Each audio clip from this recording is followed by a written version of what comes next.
Hello, my name is Autumn, otherwise known as Autumn in Gotham on social media, and welcome back to my channel. We're going to be going into Concrunch Part 2.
Hello, and welcome back to the recap for what I believe is Concrunch Part 2.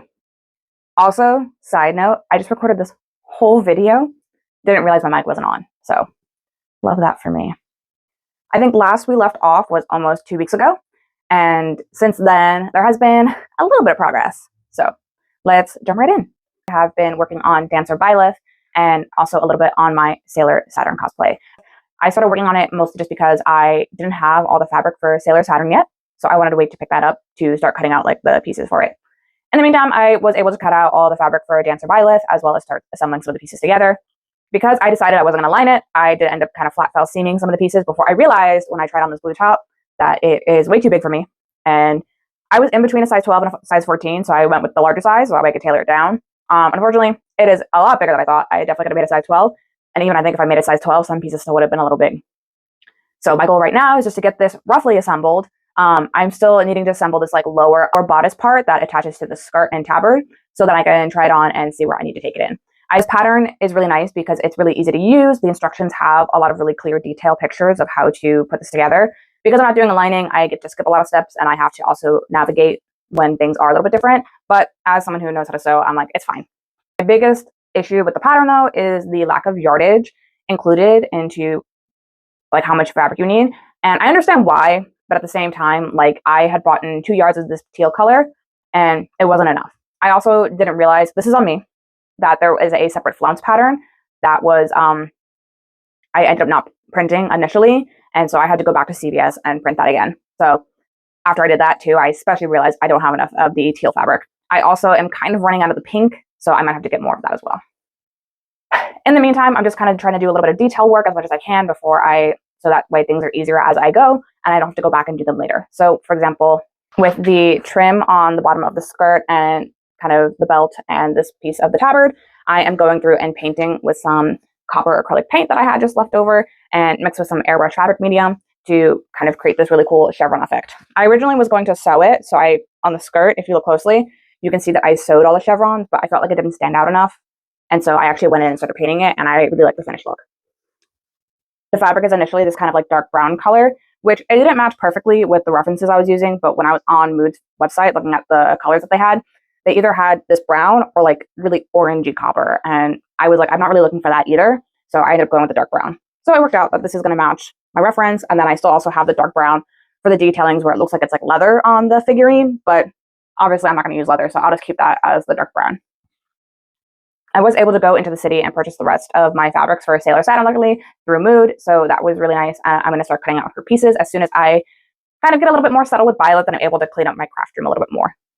Kind of a state of a mess right now. So I just came from the gym. So that's why I'm kind of like in this like kind of rough getup, no makeup, hair kind of messy, but whatever.